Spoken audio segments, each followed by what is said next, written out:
Trâu đẹp nhá anh em nhá.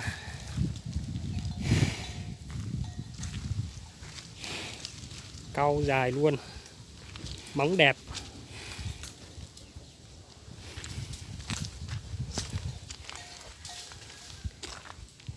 Mông cũng được.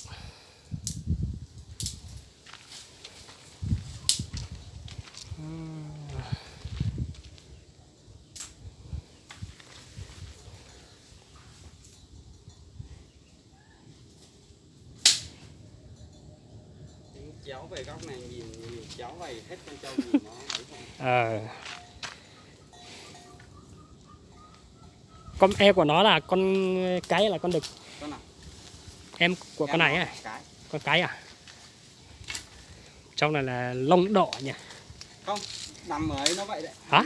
Trâu này lông tơ nó đang còn chưa ra hết được lông tơ mà. Nhỉ, lông như lông đỏ luôn. Nó nằm cái đất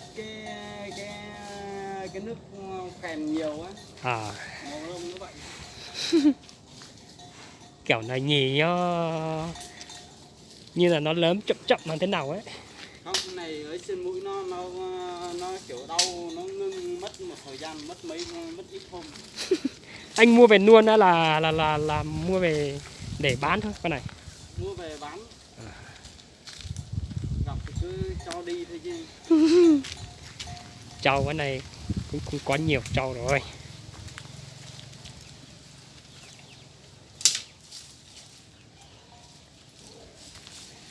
Có một con em rồi chắc cũng được hơn 2 tuổi hay là chưa anh? Hả? Có một con em mà chắc nó hơn 2 tuổi rồi chứ. Con này á. Con này ấy hả? Ừ. Ý là sao? Ý là chắc bây giờ chắc mười mấy tháng rồi nhỉ? 24 tháng chưa? Con này hả? Ừ. Con này 14 tháng. 14 tháng á? Ừ. Là con mẹ đã đẻ rồi á?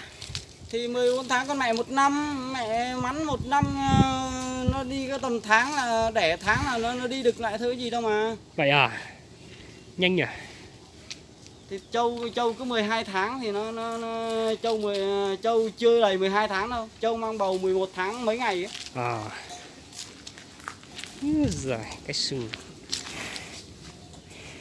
sái mà.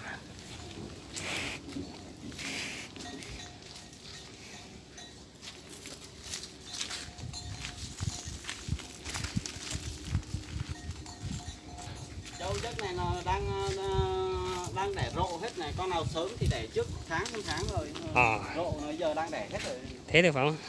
Đẻ từ giờ đến qua Tết. Ừ. Đến tháng 3 tháng 4. 3 tháng 4.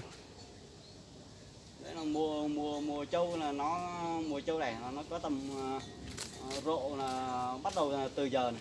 Bắt đầu từ cuối tháng 11 này đến tháng 2 là tháng 2 Tết là đẻ rộ. Cái sừng nó to một tí nữa là ok luôn nhỉ. Sừng nhỏ quá.